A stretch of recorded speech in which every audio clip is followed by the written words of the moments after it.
Have you ever sat in your favorite chair, listening to the quiet around you, and wondered, is this it? Is this how the rest of my life will be? Just me, the silence, and the ticking clock on the wall? If you've ever asked yourself that question, you're not alone. The truth is, many people don't talk about what it really feels like to live alone in your later years until it's already happening. And by then, it can feel a bit like the ground has shifted beneath your feet. Living alone as you grow older can be one of the most challenging, confusing, and, yes, quiet chapters of your life. But here's the good news: quiet doesn't have to mean empty. In fact, this can also be one of the most liberating, peaceful, and even joyful seasons, if you know how to shape it intentionally. That's what this video is all about. How do you live alone, not just to get by, but to truly feel well, to wake up with purpose, and to go to bed with peace in your heart? It's not about pretending everything is perfect or forcing yourself to stay busy all the time. It's about building habits, simple, powerful ones, that help you feel grounded, cared for, and alive. Let's begin by talking about something that sounds small, but makes a huge difference: your daily routine. When you live alone, especially after years of having someone around, a spouse, a partner, children, even a pet, one of the first things to slip away is structure. The rhythm of your days starts to blur. You might find yourself eating cereal at 2 in the afternoon, falling asleep in the recliner at 6 p.m., or staying in your pajamas until the sun is already setting. At first, it might feel like a bit of freedom. No schedule, no rules. But over time, this kind of freedom can start to feel like floating in space. You wake up not knowing what day it is. Mealtimes drift. Nights are long and restless. And little by little, your mind feels foggier, your body slower, and your emotions a bit harder to control. What many people don't realize is how deeply our bodies and minds rely on rhythm. We are creatures of pattern, and even something as simple as brushing your teeth at the same time each morning can bring a surprising sense of peace. That's why creating a gentle, steady routine is one of the most loving things you can do for yourself. Now, I'm not talking about packing your day full of to-dos or setting the alarm for 5 a.m. every morning. This isn't about becoming more productive. It's about giving yourself a sense of direction. You might start your day by opening the curtains and letting the sunlight in. Making your bed, even if you're the only one who'll see it. Having a warm cup of coffee or tea, not rushed, but enjoyed slowly. Taking a few minutes to stretch, read something uplifting, or write down a thought in a journal. One man I once met, George, had lived with his wife for over 50 years. After she passed, the days all started to blend into one another. He said it felt like he was walking through fog. But one morning, he decided to set a small routine. He'd wake up at 7, make his bed, open the blinds, and take a short walk down to his mailbox and back. Then he'd brew his coffee and water his little garden. That's it. Simple steps. But within a few weeks, George said he felt like he had taken back control of his days. He wasn't floating anymore. He was living again. There's something quiet but powerful about a routine. It reminds you that you matter, that your time matters, and that you still have a rhythm worth honoring. Now, while we're on the subject of rhythm, let's talk about another part of daily life that often fades when you're alone: movement. It's no secret that the older we get, the less energy we have. But the real danger isn't getting older. It's getting still. When your body doesn't move, it begins to stiffen. Your joints ache. Your muscles weaken. And before you know it, even getting up to grab a glass of water feels like a chore. You don't need to run marathons. You don't need to lift weights or join a fitness class unless you want to. What you do need is to keep moving, even in small ways, every single day. Linda, a lovely woman I once met, told me she used to be active with her husband, dancing, gardening, even hiking when they were younger. But after he passed, she stayed indoors. Her knees started to hurt. Her energy dropped. She didn't realize how much stillness had crept into her life. until one day she decided to just walk to the end of the driveway and back. The next day, she did it again, then a little farther. Within a month, she was walking around the block every morning. It didn't change her life overnight, but she said something shifted inside her. She felt more awake, less anxious, and best of all, she felt proud of herself again. Movement isn't just about keeping your body strong. It tells your brain and your heart, I still need you. I'm still showing up. It boosts your mood. It helps you sleep better. It keeps your mind sharp. And it can bring little surprises into your day. A breeze on your face, a bird on a branch, a smile from a neighbor. Those small moments can make a big difference. Try standing up and sitting down from your chair 10 times in a row. Stretch your arms while waiting for the kettle to boil. Walk to the mailbox, even if there's no mail. Move your body not because you have to, but because you can. Because you're still here, still alive, and that alone is a reason to celebrate. As you bring more rhythm and movement into your days, something else starts to awaken, something deeper, a sense of connection. And that's where we'll continue this conversation, because once your days have structure and your body is in motion, the heart begins to ask a new question. Who else is out there? Who can I talk to, laugh with, share a moment with, even if just for 5 minutes? Let's explore that, together. Sometimes, even when you've created a comforting routine and your body feels more awake from gentle movement, there's still a kind of silence that settles in. Not the peaceful kind, the kind that feels just a little too heavy. It's in those quiet hours, especially in the late afternoon or early evening, when the phone doesn't ring and there's no one knocking at your door, that a sense of disconnection can begin to creep in. And even if you're someone who values your independence, and let me tell you, that's a beautiful thing, being totally on your own day after day can begin to wear on your spirit. But here's the part we often forget. Staying connected doesn't mean you have to fill your home with people or constantly be on the go. It doesn't mean throwing dinner parties or attending big social events if that's not your style. What it does mean is finding small, steady ways to remind yourself that you still belong in the world, that you're still part of it. Even the tiniest moment of connection, a phone call with your cousin, a wave to the neighbor next door, a short chat with the person at the checkout counter, can remind you that you're not invisible, that your voice still matters, that someone still sees you.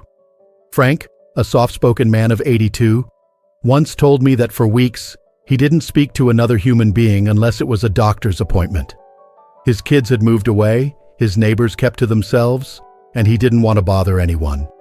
But one day, when a neighbor mentioned they were going out of town, he left a little note on their porch, offering to pick up their mail while they were gone. That one act turned into a thank you conversation, which turned into Saturday morning coffee, which eventually became a cherished friendship. Frank didn't plan to make a friend. He didn't go searching for a deep connection. He just reached out in a small, genuine way, and that opened the door to something meaningful. The science behind this is real. Studies show that older adults who maintain even light social contact have better immune health, lower rates of depression, and even lower chances of developing dementia.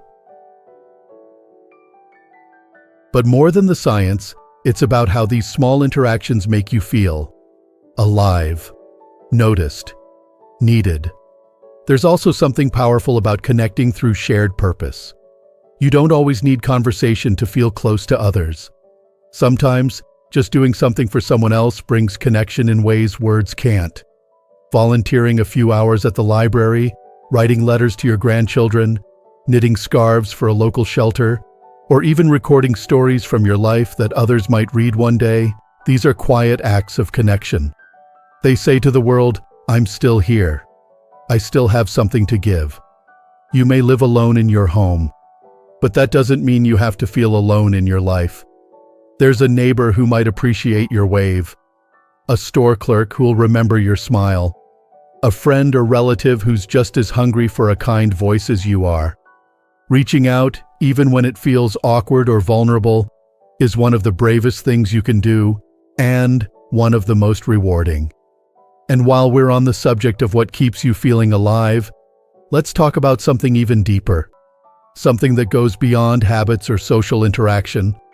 Something that lights a fire in your chest when you wake up in the morning. Purpose. See, there's a quiet danger that no one warns us about when we get older. It's not just the aches in your knees or the long empty evenings.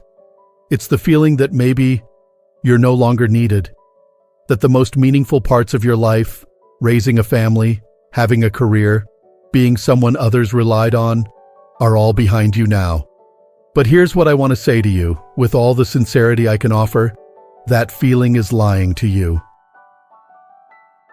Purpose doesn't disappear with age. It doesn't retire when you stop working or fade when people stop calling. It changes. It evolves.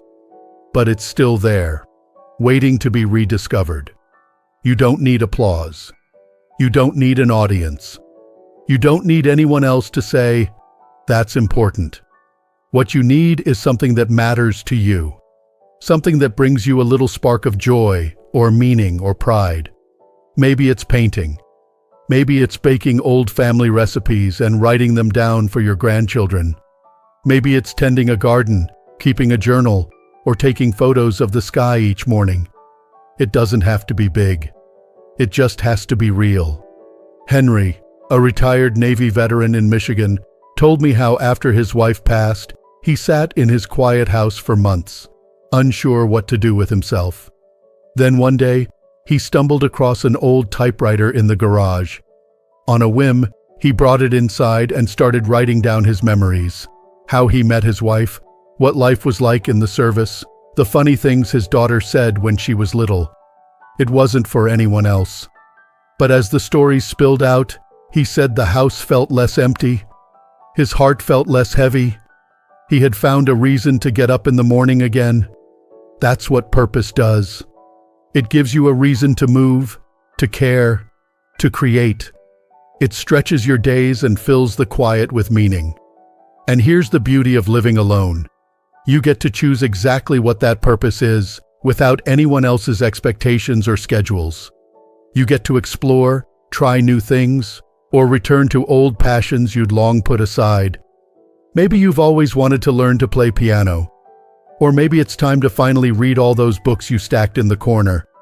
Maybe you just want to write letters, real, handwritten letters, to someone who could use a little encouragement. That's purpose. That's the kind of quiet joy that makes your days more than just time passing. And if today feels especially quiet, I want to ask you something gently. What's one thing you can build, write, grow, share, or care for tomorrow? Not for praise, not for productivity, just for peace, just for you. You've made it through so much already. You've loved, lost, grown, adapted, and endured.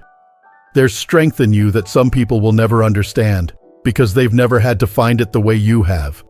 So now, in this season of life, it's time to turn that strength inward, to honor it, to use it to shape the kind of days that feel not just bearable, but beautiful. You are not done growing. You are not done giving. You are not done living. And in the quiet spaces of your life, there's still room for joy, for peace, for meaning. Let it in. Sometimes the hardest part about living alone isn't the silence or the space or the stillness. It's the weight of your own thoughts, memories you didn't ask for, regrets you thought you'd let go of, questions that show up in the quiet like old companions. Did I do enough? Why does this hurt so much? What now? Those questions are human. They don't make you weak. They make you real. And when you've lived a long, full life, when you've loved and lost, raised families, built careers, traveled roads both literal and emotional, you earn the right to feel everything deeply. But you also deserve to feel light again, to laugh out loud, to look in the mirror and feel proud, not just of who you were, but who you still are. And one of the most powerful ways to do that is to practice care for yourself. Not the kind that feels like checking off boxes or following rules, but the kind that says, I matter. The kind that reminds you, gently and lovingly, that you are still worthy of kindness, even from yourself. Self-care when you're older isn't about face creams or fancy diets. It's about presence. It's about listening to your body and your mind and giving them what they quietly ask for. That could mean going to bed at the same time every night so your body finds a rhythm. It could mean preparing a nice breakfast just for you, even if no one else will eat it. It might be something as simple as opening the windows and letting the breeze in, or taking 5 minutes to breathe and stretch before the day begins. And if you struggle with the idea of taking care of yourself, if it feels strange or indulgent, I want you to consider something. You've spent decades caring for others. Your children, your partner, your co-workers, your community, maybe even people who never noticed or said thank you. You've shown up again and again, even when it was hard. So now it's your turn. You don't need permission to treat yourself gently, to rest, to laugh, to say no to things that drain you and yes to things that fill you back up. A woman I spoke with once named Carol told me that after her husband passed, she felt like her identity disappeared with him. They'd done everything together, vacations, gardening, even just morning coffee on the porch. She said, "I didn't know who I was without him." But she began doing something small each morning, lighting a candle and making a cup of tea, sitting in silence, not to mourn, but to be. After a while, she added music. Then she started sketching, something she hadn't done since high school. Slowly, day by day, she said she began to meet herself again, not as a wife, or a mother, or a caregiver, but as Carol. A woman with her own rhythm, her own tastes, her own quiet strength. That's what happens when you start treating yourself like someone you love. You come back to life, not all at once, but gently, with patience. And once that inner care begins to take root, something else opens up, the courage to try new things. Because even now, yes, even now, your life isn't over. It's still yours. There's still space for discovery. Maybe you've always wanted to take a painting class, or learn to bake sourdough, or write your life story. Maybe you've thought about joining a community center or taking a class online. Or maybe you've just wanted to sit under the sky with a good book and no guilt. The beauty of this stage of life is that you no longer have to prove anything to anyone. You don't have to chase achievements. You don't have to meet expectations. You get to choose what matters now. And sometimes, what matters most is finding your joy. Not the kind someone else thinks you should have, but the kind that feels right in your bones. That joy might come from nurturing something, a garden, a dog, a creative project. It might come from teaching, offering your wisdom to someone younger, mentoring, or simply sharing stories that help others find their way. Or it might come from simply savoring the stillness, watching the sunset, sipping tea, letting yourself feel peace without apology. I remember Henry, the man with the typewriter, once said to me, "I used to think the best years of my life were when my house was full of noise. Now I realize that the quiet has its own music." That stayed with me. Because it's true. When you stop fighting the silence, you begin to hear something else. Your own voice again. The one that may have gotten lost in the rush of life. You might find that voice saying, "I want to dance again." Or, "I miss the way the morning light hits the trees." Or even just, "I'm okay. I'm still here." And being here, fully, presently, meaningfully, is more than enough. You don't need a full house to have a full heart. You don't need a big audience to live a big life. All you need is the willingness to show up each day with care, curiosity, and a little bit of courage. So if today feels quiet, let it be. But don't let it be empty. Take a step. Call someone. Open the window. Light a candle. Put on music. Move your body. Make something with your hands. Or just sit with your thoughts and remind yourself, "I am still growing." Because you are. You've lived so many versions of yourself, and there's still more ahead. Not in a rushed, urgent way, but in a gentle, open-hearted kind of way. This chapter of your life doesn't have to be smaller. It can be deeper, more personal, more yours than any chapter before. And it starts with a choice. Not to pretend things are perfect, but to believe they can still be beautiful. Even now. Especially now. When you've lived many decades, you start to understand that happiness doesn't come from constant excitement or grand achievements. It comes in waves, quiet ones. It arrives in the smell of coffee in the morning, the feeling of clean sheets after a long day, the way sunlight dances on the floor in your favorite room. And when you live alone, those moments don't have to disappear. In fact, they often become clearer. Still, it's easy to forget that.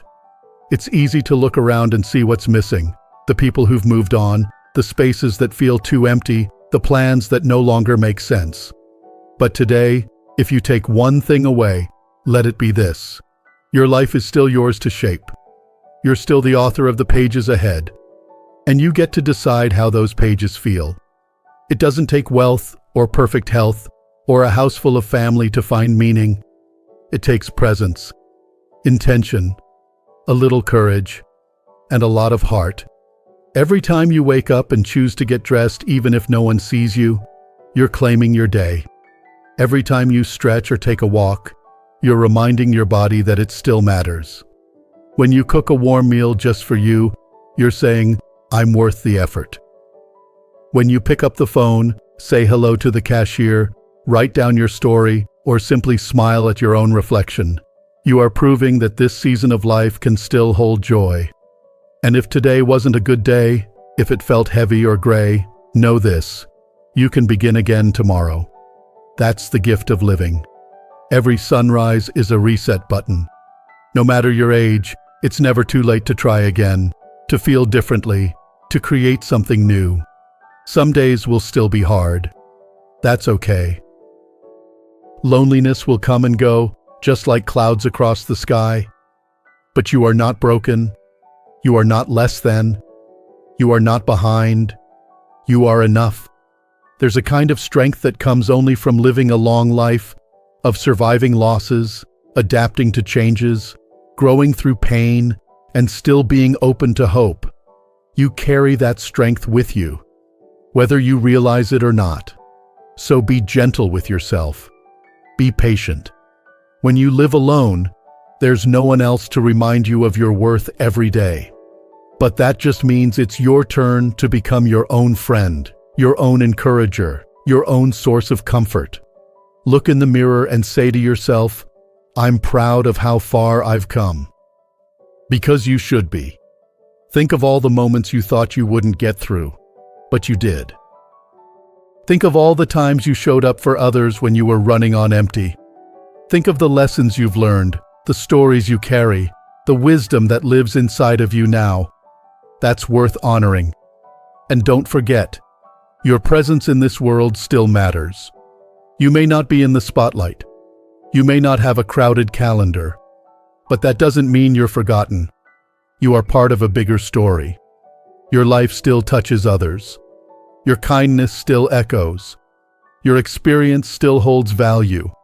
If you've ever doubted that, let this be your reminder. So where do you go from here? You don't have to rush to change everything overnight. Maybe tomorrow you begin by opening your window a little earlier, or taking 5 slow, deep breaths before you pour your morning tea. Maybe you decide to take a short walk after dinner, or maybe you call someone you haven't spoken to in a while. You can also take a few minutes to write something down. Anything. A memory. A thought. A goal. Something you're thankful for. Writing helps you stay in touch with yourself. It's a way of saying, I'm still here, and I still have something to say. And if you ever feel like no one understands what you're going through, just remember, there are so many others quietly walking this path too. Maybe even watching this video, just like you. You're not alone in being alone.